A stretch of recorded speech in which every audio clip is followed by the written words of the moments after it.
আসসালামু আলাইকুম এভরিওয়ান, কেমন আছেন সবাই? আশা করি আলহামদুলিল্লাহ সবাই অনেক ভালো আছেন। আমিও আল্লাহর রহমতে আছি কোনো রকম। সবাইকে নববর্ষের শুভেচ্ছা, শুভ নববর্ষ।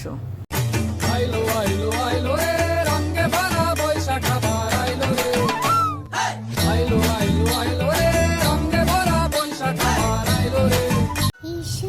তো 1 বছর পরে পহেলা বৈশাখ আবার চলেই আসলো। অনেক দিন পরে আমরা রমজান ছাড়া একটি পহেলা বৈশাখ পেলাম। তো আমার ছেলের রিকোয়ারমেন্টস অনুযায়ী আমি সকালে একটু দেরি করে উঠে ওর জন্য পান্তা ভাত রেডি করছিলাম। তো আমি যেহেতু আলু ভর্তা সকালে উঠে আলু সিদ্ধ দিয়ে দিয়েছিলাম, ওকে আমি বললাম যে আলুটা একটু ম্যাশ করে দাও। আর আমি সকালে উঠেই মনটা খারাপ হয়ে গেছিলো, গ্যাস নাই। তো আমি ওই সিলিন্ডারে করে তাড়াতাড়ি মাছ ভাজছিলাম, খুব দ্রুত করার চেষ্টা করছিলাম, যেহেতু আমার ছেলে ঘুম থেকে উঠে ওর ক্ষুধা লেগে গেছিলো যে মা এখনই ক্ষুধা লাগছে, হয়েছে নাকি। তো বিস্কিট খাচ্ছিল আর এসে ঘুরে যাচ্ছিল যে পান্তা ভাত খাবে।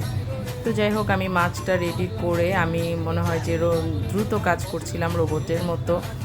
তারপরে তার রিকোয়ারমেন্টস তার শুকনা মরিচ ভাজা থাকতেই হবে মচমচে করে, এটা দেশে পান্তা ভাত খাবে। তো আমি শুকনা মরিচটাকে ভেজে নিচ্ছিলাম। আর ডালের বড়া করব। তো আসলে আমি ছোটোবেলা থেকে আমার আব্বু সকালবেলা ভোরে ঘুরে আসতো, ছায়ানট থেকে ঘুরে এসে আমাদেরকে এগুলো আয়োজন করে খাওয়াতো। তো আমার ইচ্ছা ছিল যে ভোরবেলা আমি ছায়ানটে যাব, কিন্তু আসলে উঠতে দেরি হয়ে গেছিলো, তার জন্য যেতে পারি নাই।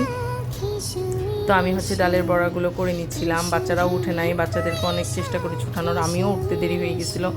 তো রোদ উঠে যাওয়ার কারণে আমি ভেবেছিলাম যে আর রোদ যেহেতু উঠে গেছে, আর এই রোদের মধ্যে বের হলে বাচ্চারা অসুস্থ হয়ে যাবে, আমরাও অসুস্থ হয়ে যাবো। তো বাচ্চাদের কথা চিন্তা করে আর বের হইনি। তো আমি আলু ভর্তাটা করে নিচ্ছিলাম। তো আমি সকালবেলা পান্তা ভাতটা খেতে পারি না। তো আমি বাসায় বাকি মেম্বাররা পান্তা ভাত খাবে, তো আমি রেডি করে দিচ্ছিলাম। আর ওই ফাঁকে আমি একটু আমার জন্য চা বানিয়েছি, যে বিস্কিট আর চা খাবো। তো আমি পান্তা ভাতটা দুপুরে খেয়েছিলাম। তা আমি আলু ভর্তা করছিলাম, আর ডাল ভর্তাও করেছি, কিন্তু ডাল ভর্তা আসলে ভিডিওটা স্কিপ হয়ে গেছে, আসলে তাড়াহুড়া করছিলাম।